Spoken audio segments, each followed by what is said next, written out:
Everybody's got opinions. We want to know what's yours. This is Everybody's Got Opinions with Keith D. Williams, former Wayne County Commissioner and political consultant Skip Mungo. We're going to take what you say and put the whole world on blast. Don't go away.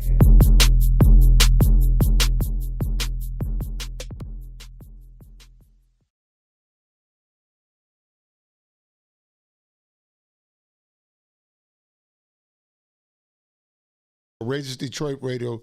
Follow them on www.courageousdetroitradiostation.com.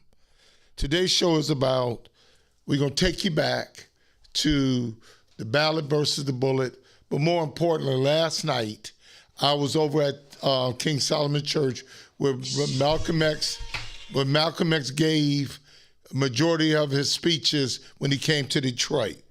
Good morning to our listening audience. Today we invite you to call in at 313-395-3336. 313-395-3336. Everybody has opinion, and we need to call in. We need you to call in and give us your opinion.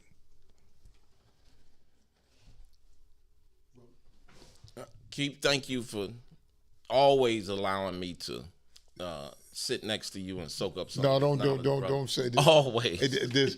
Hey, we're a team. Everybody, we're a team. This is how black folks should do it. Black men come together and learn from one another. Learn from us and listen, talk about the issues. We a team, us. but I learned a lot from you sitting by your side over the years, Keith.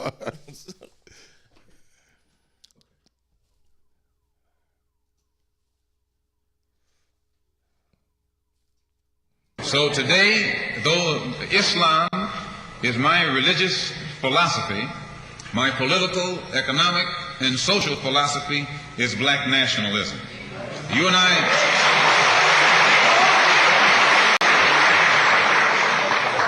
As I say, if we bring up religion, we'll have differences, we'll have arguments, we'll never be able to get together. But if we keep our religion at home, keep our religion in the closet, keep our religion between ourselves and our God, but when we come out here, we have a fight that's common to all of us against the enemy who is common to all of us.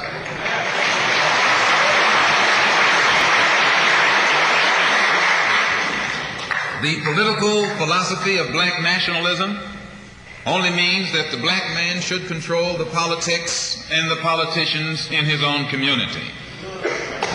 The time when white people can come in our community and get us to vote for them so that they can be our political leaders and tell us what to do and what not to do is long gone.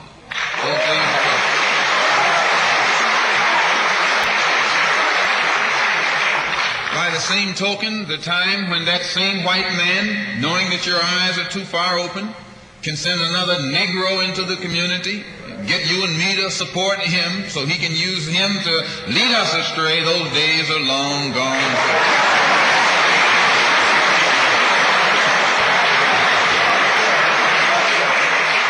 The political philosophy of black nationalism only means that if you and I are going to live in a black community, and that's where we're going to live, because as soon as you move into one of their, as soon as you move out of the black community into their community, it's mixed for a period of time, but they are gone, and you're right there all by yourself again.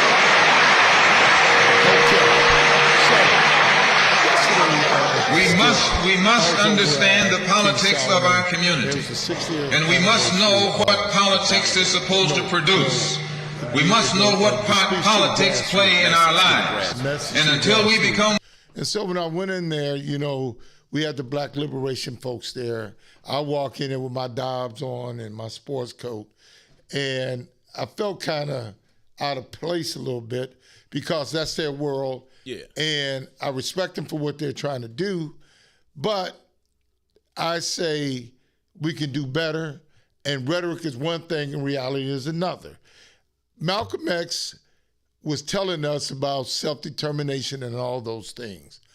They had two of the guys was at the speech, was sitting there. Oh, really? So I asked them this question: Would if Malcolm X was here today, would he be upset or happy about what he was talking about never coming to fruition or coming to fruition? And the brother started looking at me. I said, because he talked about economic development.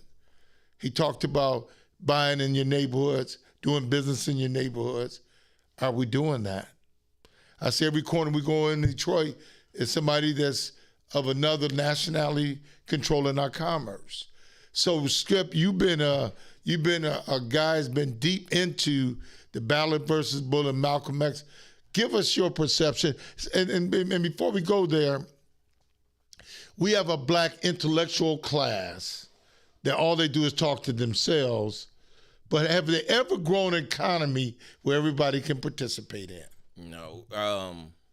The late, great Tatum Eason, the way he described them, he said they played mental masturbation with each other. I call it intellectual masturbation. It makes each other feel good. Yes. But it produces nothing. Right. It's masturbation. Right. So that's what they do. They play and then they go home, tucked away, you know, out and they remove from all of what's really going on in the streets. And that's what Malcolm talked about with the ballot or the bullet and message to the grassroots. What he talked about was black nationalism. This is 60 years ago, man, he gave this speech. Reverend Clegg, who was the Jerry Mosey for the Shrine of the Black Madonna, he brought Malcolm in. He used to bring him in and get these speeches into the city of Detroit. What Malcolm talked about was, I think when he did the Ballot of the Bullet, it was an election year. Mm-hmm. And he talked about how black people, and it is still applicable to this day. He spoke about us as black people having a block vote. He said we in a position, Lyndon Johnson was running at the time. I think it was in 64. So we were in a position to send Johnson either to the White House or, as he called it, back to his Texas cotton patch.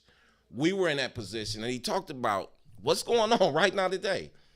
What you just heard, an excerpt of the speech where he talked about the day of white people coming in our community, and he addressed it as white people because they were, he's talking about others coming into our community. Every 2 or 4 years asking us for our vote, we give it to him because we just happy to be there.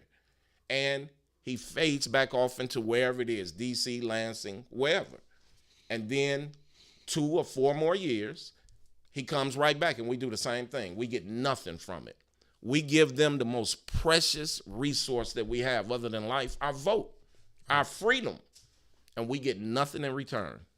When I look back at Malcolm X, he was a trailblazer, a true trailblazer, and what he was trying to do is connect our realities to what was happening. Absolutely. And that's what is missing. We have a lot of intellectual masturbation going on. You're on Facebook, we're on YouTube, and you're hearing the same thing. But how do we recapture our space is the key issue. First and foremost, you have to have leadership that can control certain apparatuses in our community where we can communicate how we can work together and build businesses in our community. We still, now the big thing is everybody's got a 501c3 now. Yeah, right. Everybody's they making a living off. Everybody just announcing on Facebook that I have been appointed as executive director of this nonprofit. Yes. Instead of saying I got an LLC and I'm the chairman of my LLC. I got space in my LLC where I can grow our economy, but I need your resources or your money so we can grow this. Absolutely. We have gone down another road that I think is going to lead us to a road of destruction. Well, that's, we spoke about that the last time we were sitting here together. How the moment we get ready, I think I compared it to the Wizard of Oz. As soon as we see prosperity, as soon as we see Emerald City, we go through them poppy fields and fall asleep. Somebody comes in and is what am I looking for? A disruptor. Yeah. That's what it is. Somebody, listen, man, Malcolm gave that speech almost 60 years ago. Right. And it's still every word for word. I can repeat that speech to someone who's never heard it, and they'll look at me and say, yeah, you right on point. That's what we need right now today. That was 60 years ago. Even in the message to the grassroots, what he said then is still applicable now. Absolutely. He talked about the house Negro versus the field Negro. Yes. He's talking about how back in the day on the March to Washington, the white folks in Kennedy didn't want it to happen. Absolutely. Okay. And then at that meeting, one of the guys said, I don't have nothing to do with it. I don't control that. And so Kennedy said to Martin and those guys, because Roy Wilkins was the guy who was eventually supposed to lead it. And so Kennedy called in the civil rights leaders and said, he called them the Big Six. The Big Six. Yeah. Then he took him to a hotel that he owned, and he had a millionaire friend that tore him off. They had $800,000 to split between the six. That's right. Absolutely so right. Even those guys had a sensational appetite for money and a great quality of life. 1963, they split up $1.5 million between the six of them. Kennedy, like you said, Kennedy heard about this march that was, people were talking about. Because he didn't want that. Because it was a grassroots march. Right. Like Malcolm said, it started, he was here. He said, man, they start talking about it here on Hastings Street, in the hood. He said, this is where the march started. Still Hastings Street, not knowing that Hastings was destroyed through the I-375 That's right. debacle. Negro removal. Hastings Street Negro removal. Yep. So Kennedy told King, man, you got to stop this march. Kennedy said, I can't stop it, boss, because I didn't start it. Yeah. And that's when Kennedy told him, say, listen, man, I'm going to endorse, we're going to make you the leader of it. Yeah. Then I'll endorse it. Yes. But here's some rules I'm going to lay down. They say they wrote speeches for them. John Lewis just talked about it right before he passed away. He said his original speech they scrapped. Too radical.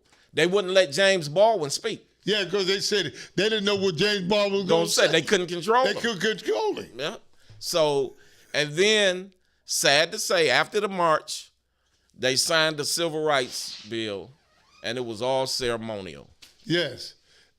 So in other words, black folks are still getting played. Yeah. To this day, we're getting played. So yesterday, I'm with the grassroots brothers, and I'm in there listening to this, and I'm saying, I'm lost, man.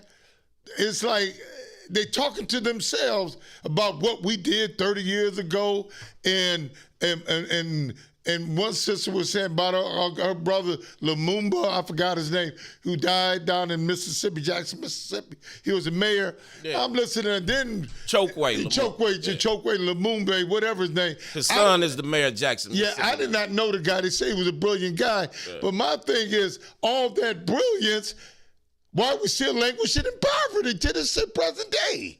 Well, I suggest, I think that Malcolm's speeches should be required reading. Yes. And starting out really, man, in elementary school. Yes. That's when I started learning about it, so I know elementary students can grasp it. Because I grew up, I was raised on Malcolm, on black nationalism, on everything that he talked about. Think about this, Skip. I was scared of Malcolm back in the day. As a kid, because I was trained when we went to school, the pledge of allegiance to the flag of the United States, to which it stand one nation under God, individual, liberty and justice for all. It was put in my head, man. Guess what? So anything that was radical, I thought that was the devil. I had in the 12th grade, man, I had a class in high school. I forget what class it was. But I never forget this lady, Miss Crow. I wish she'd listen to this one day. I went to a private school because I got kicked out of public school. Yeah. So my mother and father sent me to a private school. So we would stand every morning for a prayer and a Pledge of Allegiance. I would sit down for the Pledge of Allegiance. So she sent me, after about 3 times, she sent me to the principal's office. The principal sent me a note back saying I can't do anything about it. He don't have to stand for the Pledge of Allegiance. My mother told me at that time, my mother with her infinite wisdom, man, I swear, she's like, listen, you need to choose your battles because the pen is mightier than a sword. She's like, you won this battle, but are you going to win the war? You couldn't tell me nothing. I'm sitting down. We were studying Shakespeare. Man, I think it was Othello, whatever. I took a paper from my brother who graduated from the University of Michigan with honors. Man, I plagiarized the paper, turned it into another young lady who I won't mention her name, but he gave the paper to her in undergrad. She got an A on it. My brother got an A on it. I gave it to her, man, she tore it up, flunked me. Flunked she didn't say I plagiarized, she just dissected that paper and tore it up.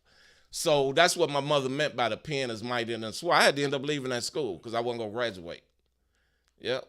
So I've been on this tip for a long time, and it is frustrating, Keith. It's frustrating.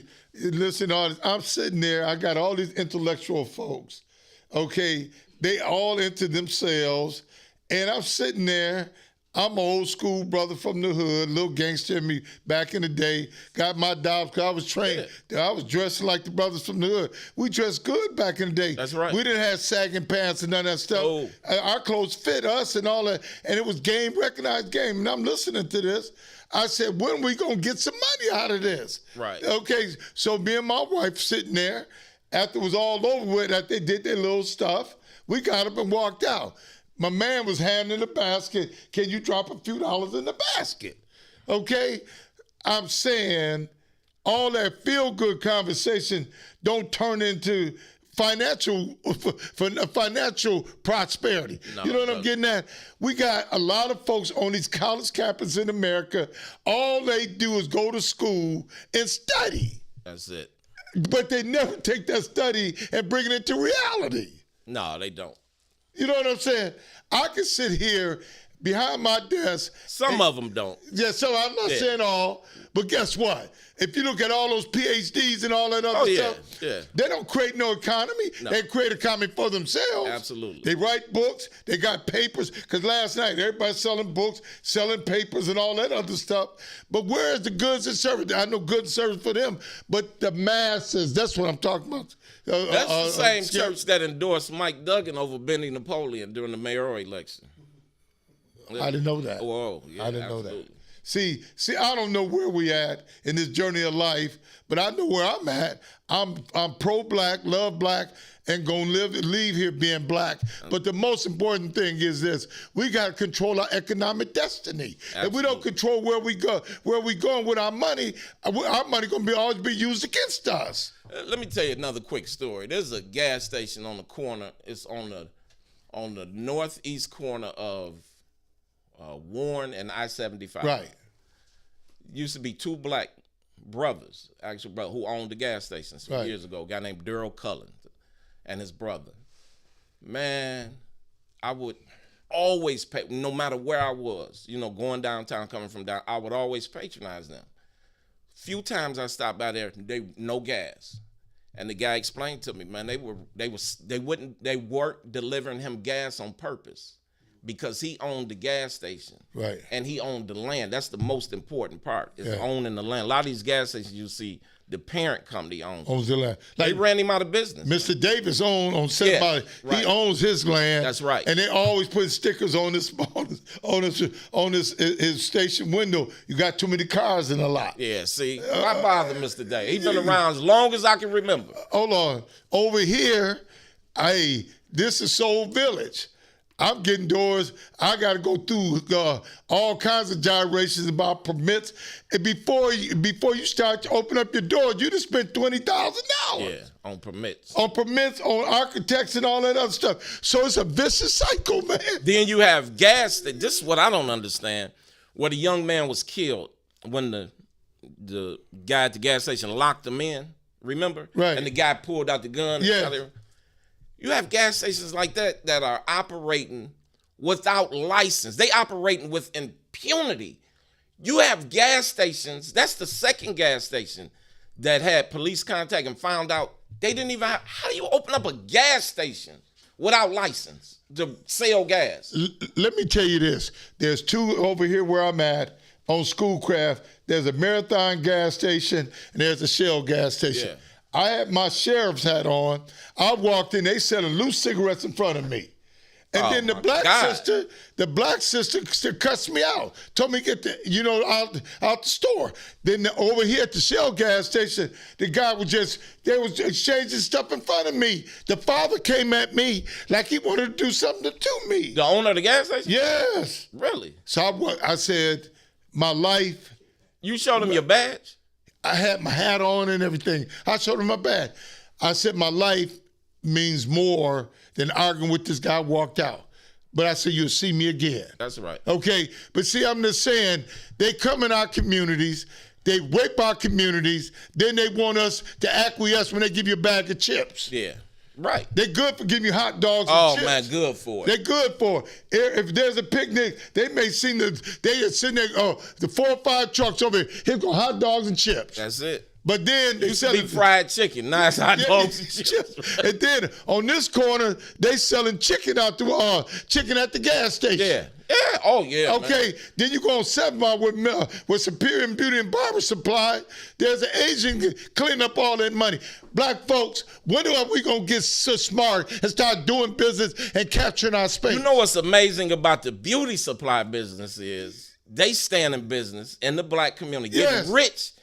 And probably 99.9% of the hairstylists are black. Yes. So, yeah. Man, I'm just telling you, it's I don't know what has happened to us, but man, we don't own nothing. All we do is we'd go to the Cadillac dealership. Now, brother got to have a Bentley now. Yeah, oh, yeah. Everybody, right. You got to have a Bentley. You living in $300,000 or $400,000 house. The bottom line is this.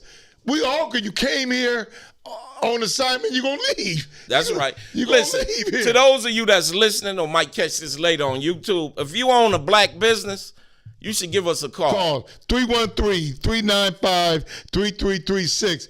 Everybody's got opinion. We want to hear your opinion. Call in. And we here every Saturday. So if you pick this up at a later date, tune in again and call in if you own a black business. And think about when Malcolm was talking about the ballot and the bullet. I'll never forget this in 2000 election, Benny against Mike Duggan.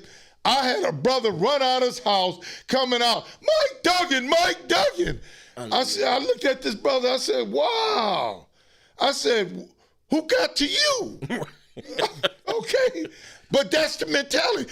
When you hold on, Judge Skip. Me and you talk about how do black folks in cities 85% black and turn on your own people? And I think it's safe to say it's probably 90% black. During that campaign, we had people actually telling us flat out, we need a white mayor. Yes. Flat out. They was telling us that. Yeah. Never heard nothing like it. Unbelievable. But you know, my man said, used to write for the Chronicle, he said, Keith, you know there was those Booker T. Washington Negroes. Yeah. You know, there's a difference now. There's a difference. They said those are the folks, the seniors that worked in those plants. Yeah. I ain't mad at them because they need peace in their life. They do. Because I'm a senior too. I want peace in my life. But I keep stirring up the pot. But the bottom line is, how do you turn on your people? But see, I'll never forget, you and I had this conversation during the campaign. I thought that we could flip the senior vote because they remember days when. You know what I'm saying? Couldn't do it. You couldn't do it because they said that it's time for a new mayor. We had it 40 years. They said that. And forget about the fact they had it since 1701. Right. You know what I'm saying? And they the one ran the skullduggery. You done had multiple white mayors go to the penitentiary, get indicted in the city of Detroit. Black folks, listen to this. We came here in 1930 from the South to find a better place because Ford Motor said going to give you $5 a day. So when we came here, let's go back. In 1792, the street we drive on every day and the school Negroes think is the best in the city was slave owners. Cass and Macomb. Macomb was the first owner of slaves. Okay. He was the first. That's right. He was the first owner of slaves. I think James Cousins. No, the Cass, James Cousins, Woodward, Livernois, all the streets we drive down, DeQuinta, Joseph Campo was slaves. Right. So they talking about tearing those Confederate statues down. Out in the South. They need to change. Woodrow Wilson. Seriously. Yes. The most racist president we've ever had. Did he show the birth of the nation in the White House? And the comment that he gave after the show was, the sad part about this movie, this quote from the president, that is all true. Yes. And out of that, the Ku Klux Klan was formed. Yes. Okay. So in 1930, black folks... No, the Ku Klux Klan... After the birth of the nation, the Ku Klux Klan had a resurgence. Yes, resurgence. Yeah, right. Had a resurgence. But this is 1930. The black folks came up here for $5 a day. They only got $3 a day. Then they pushed us over into an area for none for black folks. But we didn't own anything. Right. We did not own anything. 3 Republican mayors, Jeffries, Van Antwerp, and Cobo, destroyed whatever little bit we had. Well, then they ran a I-375 through a black community. We didn't own nothing. A black community that was thriving. Black bottom. Yeah, it was thriving. It was thriving for us. Right. But we didn't own the buildings. We didn't own nothing. Sure. And that's why. And then they talking that stuff. Yeah. Man. When you have rebellions. And people get fed up like you are, and they start rebelling and burning these buildings down. People like, well, why they burning their own community? We don't own anything. We didn't own anything. And the people who own those buildings treat you like garbage. Yes. So I'm telling you, black folks lived in squalid places. They only had 1 bedrooms back in them days, man. I was born at Women's Hospital, now Hudson Hospital. The football field at King, that was out where we lived, 3154 East 4th Street. Man, black folks went through hell, okay? And then you talk about 67 riots. We just got tired of police beating our butts. That's it. We got tired of it, man. And then up until 1960, we couldn't even live in Rosedale Park. Man, up into the mid-40s, we couldn't live west of Woodward. Yes. The Elites lived over on Tireman, but other than that, Yeah, there was, Tyler was the first West Side, but the Elites stayed over there. Yeah. I'm gonna tell you, the Elites is always finding a place for themselves. yeah, they are. It's a book. Listen, man, there's a book called Our Kind of People. It's one of the deepest books I ever read. Listen, it's about the black Elite in America. Yeah. And the guy who wrote it is a part of their clique. Yeah. Man, Dennis Archer is in the book. He said he went all around to different cities in America, and he interviewed people in Jack and Jill, the Boule. The Boule. Man, it's deep. And his thing is, we know we not white. We just above all the black, other black. We are what they are. They are the conveyor belt. They from black people to white people. They keep them in control. Dennis Archer is a member of the Boule. Yes. So when things they always go and grab one of these black so-called leaders and put them out front. And then black people talking about, this is not the answer. This is not the answer. And then, you know what? They don't come up with an answer. They just tell us that's not the answer and leave. Hold on. And then history repeats itself. Remember 1963, the march down Woodward. Now, these Negroes marching down Woodward, and Woodward was a slave owner, okay? Now, the black, Reverend Franklin and Reverend Clegg didn't want to deal with the NAACP because that was the Beaujolais and the Elites, man, okay? And so they didn't want to deal. And the Elites said, we're not marching with y'all. Yeah, they didn't want King. They didn't want to deal with King. Unless you include some white folks in it. So now you got Walter Reuther. Yes. You have members of the Catholic Church. Yeah. All of them. This is who hijacked the civil rights movement. Right. Now who's hijacking it? And that might not even be safe to say on air because we might get shut down if I expose them. So, but somebody else is hijacking the movement now. This whole Black Lives Matter movement. That. But you got us marching in circles. Yeah, we got me going in circles. That's it. I was telling you, we've been played in Detroit. Everybody eating but us. Okay. But what we gonna straighten this out though. Straighten this out. That's right. Buy black, love black, and walk black. Vote black for and sure. Vote black. That's what it's all about. If we can't do it for ourselves, then something's wrong with us. Then another thing, you have conclaves around the city where white folks are moving in. Oh, yeah. But I would love to see their actual ID. Because I bet they not coming here and paying these insurance prices. No. I bet you that. Man, go over on LaSalle Boulevard and tell everybody. It's a white neighborhood. It's a white neighborhood. Look like Rose Point. Go over there with 12th where the riots was. 12th and Claremont. 12th and Claremont. It's white. I'm just telling Virginia Park is white. Black folks running towards Bloomfield. Well, I live in Bloomfield. I work for General Motors. Them Negroes. But I got some good friends out there in Bloomfield. They some good people, man. But I'm just telling you, we can't run, man. No, that's right. And we're not condemning white folks for moving into the city of Detroit. Right. Hey, listen, the door's open, all is welcome. But we stayed here and kept the lights on. Yes. Don't run away now. Yes. The prosperity, the price, the value of the house is going up. Yes. And y'all running. My son has a house over in the University District. House across the street for him sold for $609,000. The housing value in Detroit is going up. So those of you who running, who had your piece of something in Detroit, you're gonna be sick about it. Hey, I'm just saying this, man. Black folks, we are 85% of the city, and we're a prisoner in our own city. Yeah. Oh, forgot about when black folks when they left Black Bottom, they moved to Northeast Detroit. Okay, Herman Gardens. You know what happened there? You mean Northwest? No, they far west. What I'm just telling you, yeah. What happened is that Sojourner Truth. Oh, that's the east side. Yeah. Sojourner Truth. Hey, that's where the riot emanated right there because they didn't want black folks living over there with them. Now, this is what's amazing.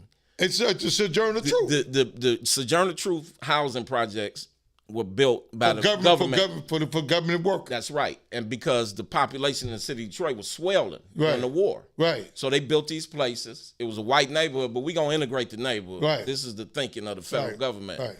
So they got a family. It's always a test family. They got ready to move them in, and it was a human barricade full of Klansmen. Yes. Yeah. That's how the riot started. That's how it started. Race riot started. But also, to think about this, in 1960, after they destroyed, in 1952-55, they destroyed Black Bottom, they let the land, Cobo didn't do anything about it. But guess what happened? Walter Reuther and Mary Annie, who was a Republican, who went to prison for tax evasion.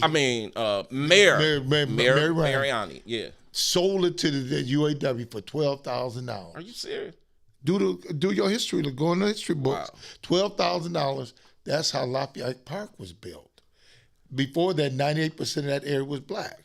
Go look at the name of Lafayette Street. What is it called? Carl Levin. Yes. Carl Levin's family was a big part of it. Yes. Okay. Up until they the one built Lafayette Park. Okay. I'm telling you, we've been good citizens, and we haven't not gotten nothing for being a good citizen. Lafayette Park was a black neighborhood. Now it's one of the most elite neighborhoods in the country, man. I was at the city council meeting the other day, and they mad about I-375 getting ready to mess with their walking, and all that other stuff. They was tripping, okay? But guess what? I told a news reporter, I said, when y'all throw the dirt, black folks should be part of the burial service. That's right. And I said, when it's all laid out and flat, we should be a part of we should be a part of the resurrection service. There should be two services, one for the burial and one for the resurrection, because that was us they harmed. And they really need to find either the former owners or descendants of owners and get them reparations. What we're doing, we're going through some archive. We're going back into the archive stuff, because there's, in any government body, there's some language, there's some minutes, there's some conversations that was captured that can prove what they did to us. Even Watergate was captured on something. Right. There's always, your conversation is being captured by something. Right. Now you got Facebook, YouTube, you got all these different modes of communication. They call Facebook and Instagram FBI. Facebook, Instagram. Because that's what they put their whole life on Facebook and Instagram. Yeah. I got a brother. I got friends all the time. They on there showing their pictures. Well, I'm at this. I'm just telling you, man. We've been played, and hopefully we can hopefully we can turn this thing around, because Script, we on the way, man. We on the other side of midnight now. Yeah, you're right. You're right, Keith. I agree with you wholeheartedly. Like I said, I always compare it to the Wizard of Oz, man. So as soon as we see the Emerald City. And there's always a Dorothy.